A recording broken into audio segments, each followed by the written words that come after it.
सबगोटे प्रणाम करै छी। हम गीता मलिक। आइ हम एकटा सोमवार के स्वागत गीत लऽ कऽ एलहुँ हैं। सबगोटे सुनै जाओ, सबगोटे लाइक कमेंट कऽ देबै। आई आगत के स्वागत करब हम कोना,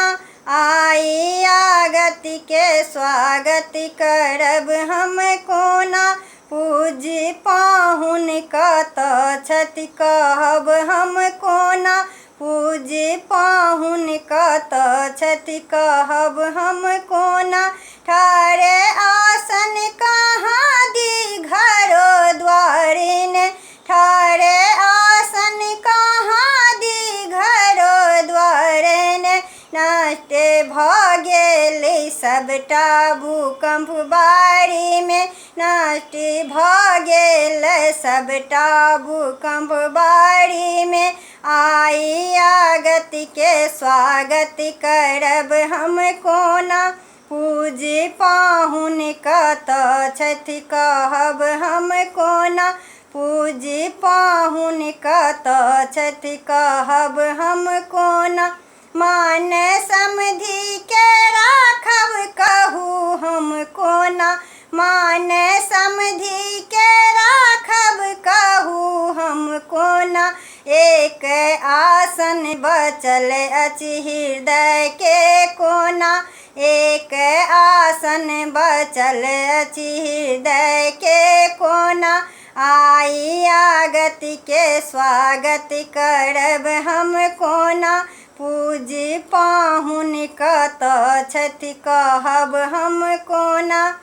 अहाँ एलहुँ कृपा कऽ बहुत दूरसँ, अहाँ एलहुँ कृपा कऽ बहुत दूरसँ, होयत पर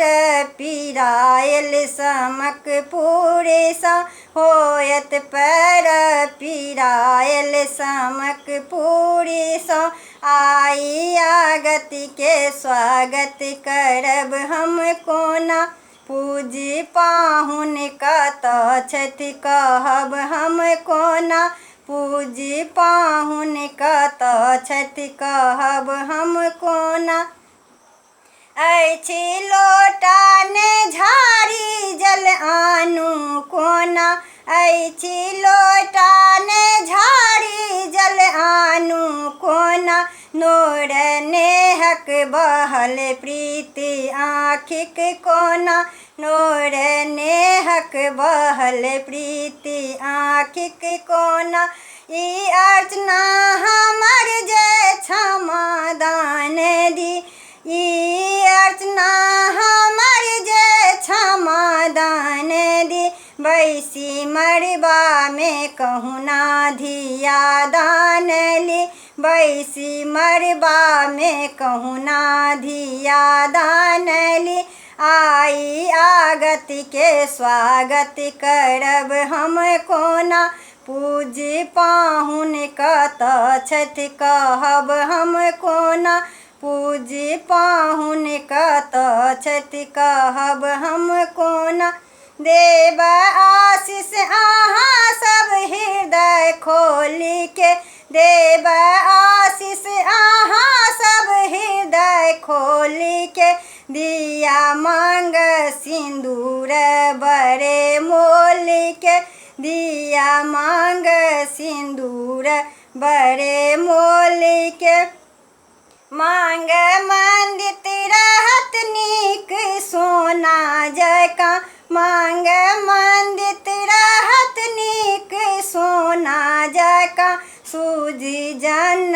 होयत अहाँ के स्वागत कोना, सुधि जन होयत अहाँ के स्वागत कोना, आई आगत के स्वागत करब हम कोना, पूज्य पाहुन कतऽ छथि कहब हम कोना, आई आगत के स्वागत करब हम कोना, पूज्य पाहुन कतऽ छथि कहब हम कोना, पूज्य पाहुन कतऽ छथि कहब हम कोना, पूज्य पाहुन कतऽ छथि कहब हम कोना।